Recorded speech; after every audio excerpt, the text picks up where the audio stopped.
অভ্যুত্থান পূর্ববর্তী সময়ে খুনি হাসিনা মিডিয়ার গলা চেপে ধরে রেখেছিল বলে মন্তব্য করেছেন জাতীয় নাগরিক কমিটির মুখ্য সংগঠক সার্জিস আলম।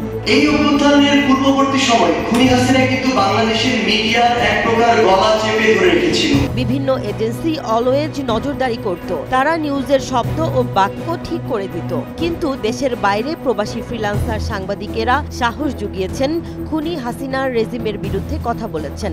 আমাদের দেশের বাইরে এমন অসংখ্য ফ্রিল্যান্স জার্নালিস্ট ভাইরা ছিল যারা তাদের জায়গা থেকে আমাদেরকে সব সময় সাহস জুগিয়েছে। এজন্য প্রবাসী লেখক ও অনলাইন অ্যাক্টিভিস্ট পিনাকি ভট্টাচার্য, সাংবাদিক ইলিয়াস হোসেন ও ডক্টর কনক সরোয়ারের প্রতি কৃতজ্ঞতা প্রকাশ করেছেন জাতীয় নাগরিক কমিটির মুখ্য সংগঠক সার্জিস আলম।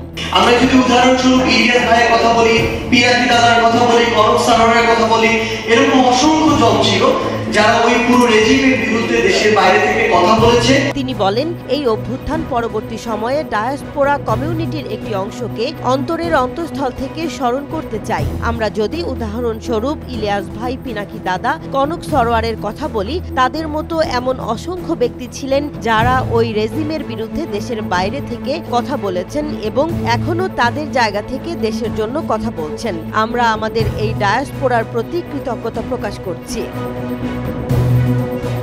বলেন, নতুন বাংলাদেশ গঠনে তাদের সক্রিয় অংশগ্রহণ প্রয়োজন। যারা প্রবাস জীবন কাটিয়েছে তাদের সংসদেও আসা প্রয়োজন। ৯ ফেব্রুয়ারি রাজধানীর বাংলা মোটরে সংগঠনটির কার্যালয়ে জাতীয় নাগরিক কমিটির ডায়াসপোরা কেন্দ্রীয় কমিটি ঘোষণা নিয়ে সংবাদ সম্মেলনে এসব কথা বলেন তিনি। আমরা যে নতুন বাংলাদেশ গড়তে চাই এবং গড়তে যাচ্ছি, সেখানে তাদের একটি সক্রিয় অংশগ্রহণ প্রয়োজন। জাতীয় নাগরিক কমিটি আগামী নির্বাচনে প্রবাসীদের ভোটাধিকার নিশ্চিত দেখতে চায় বলেও মন্তব্য করেছেন সার্জিস আলম।